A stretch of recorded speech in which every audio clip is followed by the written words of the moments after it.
Olá, bom dia para você que está ligado na programação da TV Paranaíba. Bom demais poder estar com você nesse domingo, dia 13 de março de 2016. Hoje tem manifestações marcadas em todo o país, para ocorrerem em todo o país, manifestações contra a corrupção. Então, daqui a pouco, a partir das 9, 10 horas da manhã, já vai haver concentração de pessoas em pelo menos 160 municípios, conforme foi divulgado, 160 maiores municípios brasileiros, conforme foi divulgado pelos organizadores dessa manifestação. E o Política Cruzada sempre aborda assuntos que tenham a ver com isso, com o desenvolvimento, com a boa política, com o caminho certo, o norte para o país. Às vezes contribuindo com sugestões, trazendo convidados aqui que possam dar boas sugestões, às vezes cobrando. E é o que a gente faz sempre. Nós vamos discutir hoje a política industrial.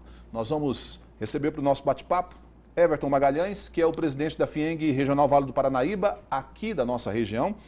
E assumiu o cargo tem cerca de um ano já, Everton? Em maio faz um ano. Maio agora faz um ano. Bom dia, seja bem-vindo. Bom dia, obrigado pela oportunidade de poder falar com vocês aqui. Então tá certo. A gente hoje escolheu um momento bacana, né? Importante, independente da bandeira que esteja governando o país, a bandeira que esteja governando o estado ou a bandeira que governe os municípios. A gente está falando de dignidade, de um país que possa ser bom para todos. O momento econômico é difícil. E a gente espera que possa contribuir sempre com bons bate-papos, com assuntos, com pessoas que possam colaborar, como é o seu caso. Não é à toa que você está à frente hoje da FIENG Regional Vale do Paranaíba, que eu acredito que a gente possa, num bate-papo, revelar para quem está em casa acompanhando. Hoje a FIENG representa quantas indústrias aqui na nossa região?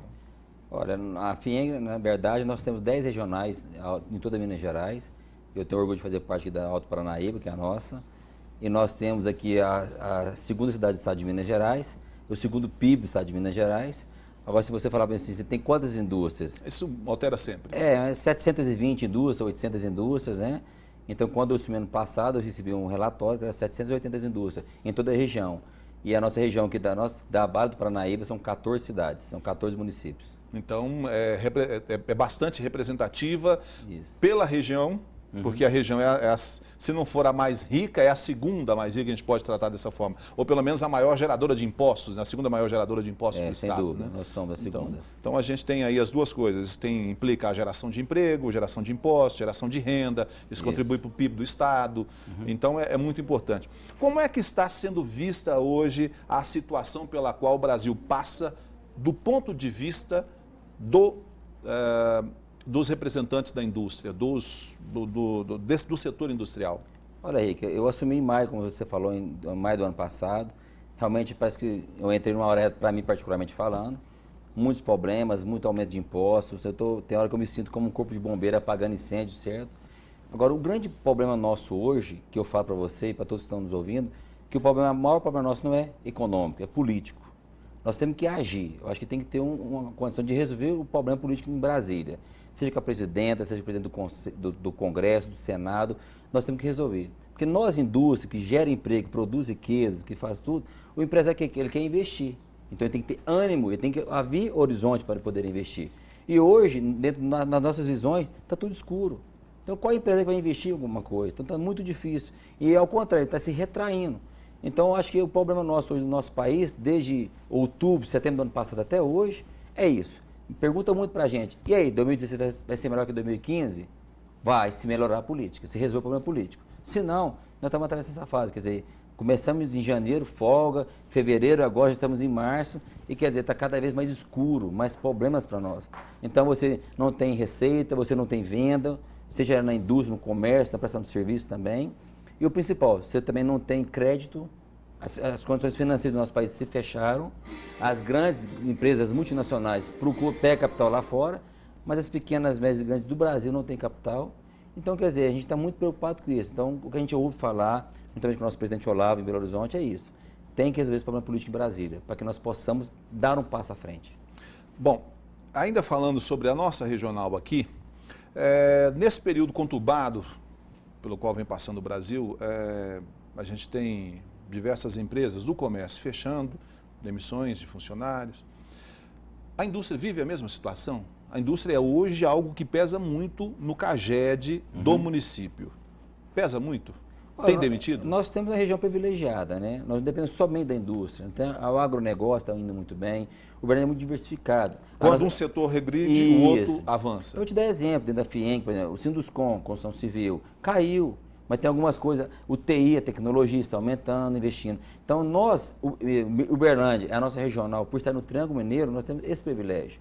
Agora, você vê, por exemplo, Ipatinga, no Vale do Aço, depende da Uzi Minas, da Vale do Rio Doce, está problema sério, Juiz de Fora, problema sério. Então, quer dizer, nós somos privilegiados. Então, eu vou te falar como um todo. Então, realmente, tem muita coisa ruim. Então, você vê a reclamação de A a Z dentro da indústria. Então, a gente está muito preocupado para que isso possa melhorar e precisa ter um horizonte melhor. Volto a dizer aqui, a gente não está apontando o problema de bandeira A, de bandeira B, de partido A ou de partido C. A gente está propondo debates, discussões que possam ajudar a nortear um caminho que resolva a questão política e, com isso, consequentemente, amenize a questão econômica. O governo de Minas, no início do ano para cá, anunciou um pacote em que nele está previsto um corte de cerca de 2 bilhões de reais entre ações e corte de despesas, né? Uma específica chamou a atenção. O governo está sinalizando que vai acabar, que vai extinguir a Secretaria de Desenvolvimento Econômico de Minas Gerais. Uma secretaria que já teve um secretário comandando ela aqui de Uberlândia, que saiu lá da CIUB.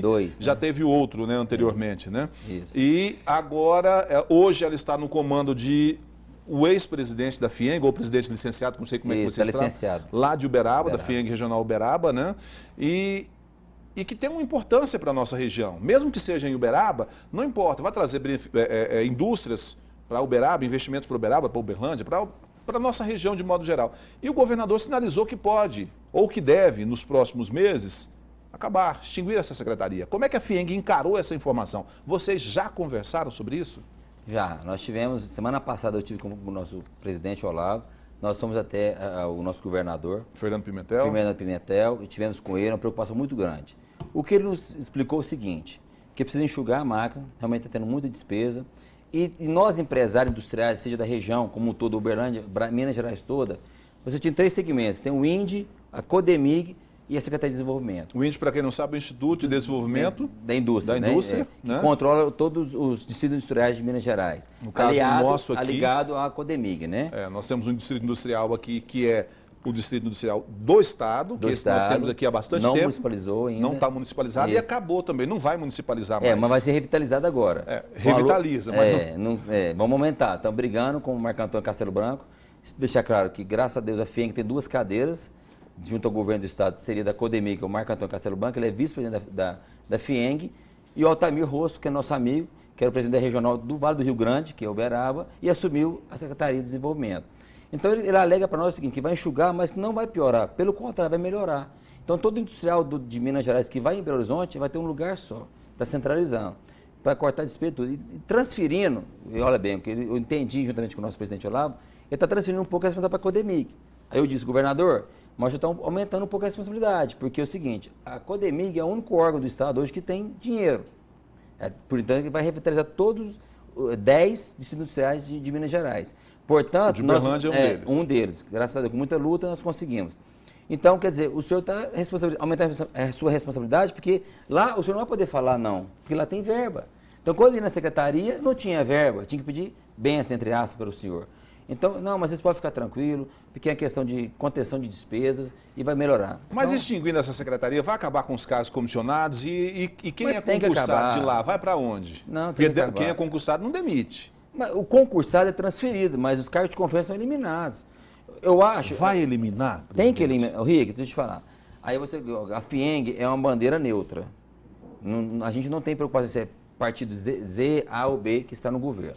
O grande problema desse governo atual é isso, é amenizar, de cortar a despesa. Você, como trabalha aqui na televisão, eu como a minha regional, a nossa regional hoje, em dezembro, dia 20 de dezembro, eu recebi uma ordem do nosso presidente Olavo. É para cortar o orçamento para 2016 em 33%. Nossa, 1/3. 1/3, prevendo equipamento do Sistema S, da arrecadação. E nós tivemos que fazê-lo.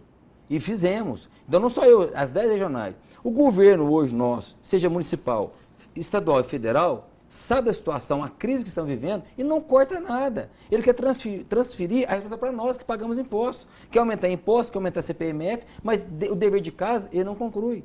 A nossa presidenta, ano passado, falou, vou cortar 11 ministérios, vou cortar não sei quantas mil pessoas, muito cargo de confiança, e não cortou. Mas eu vou perguntar para o senhor uma coisa, presidente.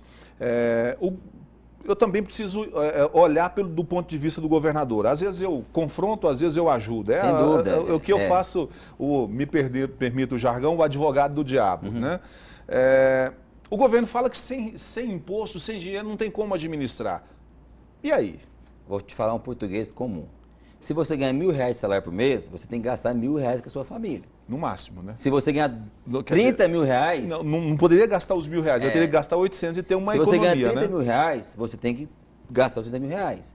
Igual em qualquer nós cidadãos comuns. Quantas pessoas foram desempregadas agora? Ou tinha uma receita diminuiu? Você tem que se adequar ao momento atual. E o governo não faz isso. Desculpa, mas não faz isso. Ele não corta despesa, não corta, ele quer transferir para nós.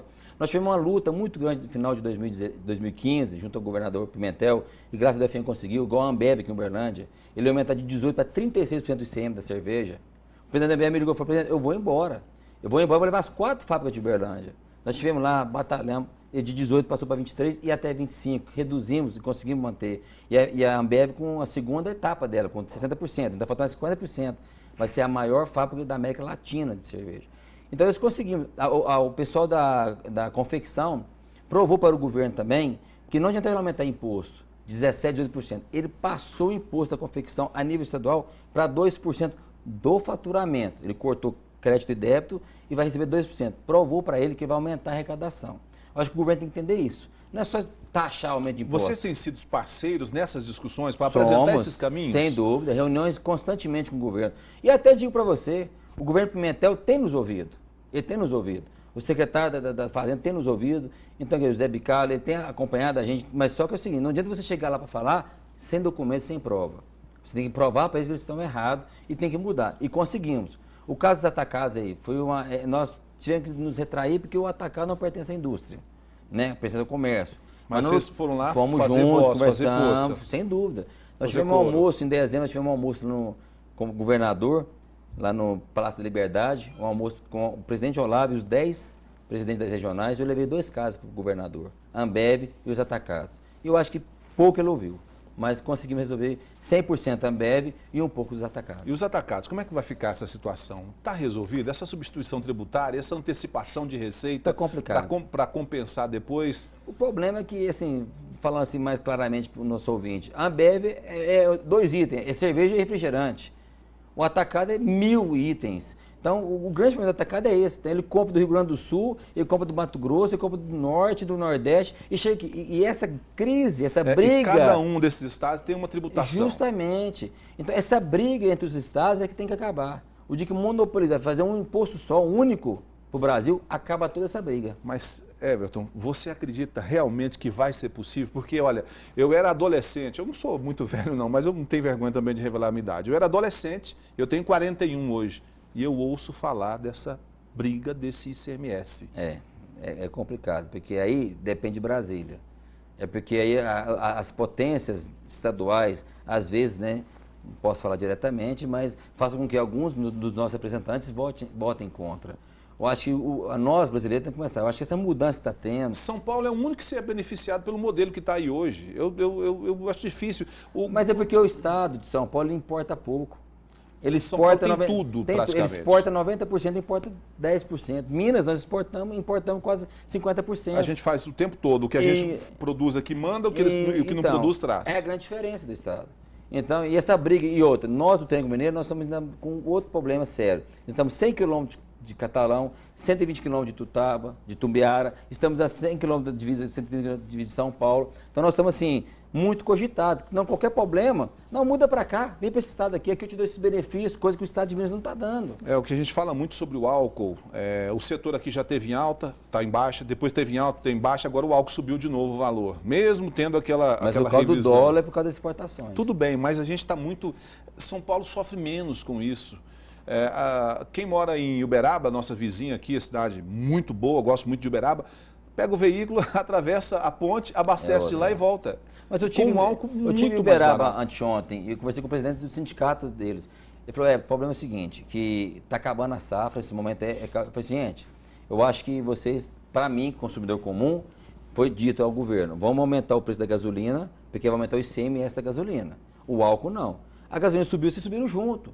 Mas é um momento. É porque está entre safra, começou o estoque hoje, está muito pequeno. Agora, a partir de abril, começa a baixar o preço do álcool. Então, quer dizer, o álcool é uma commodity. Abaixa mesmo? Vamos aguardar, né? O que me justificou foi isso. A gente vai fazer um breve intervalo, tomar um gole de café, a gente já volta, não sai daí.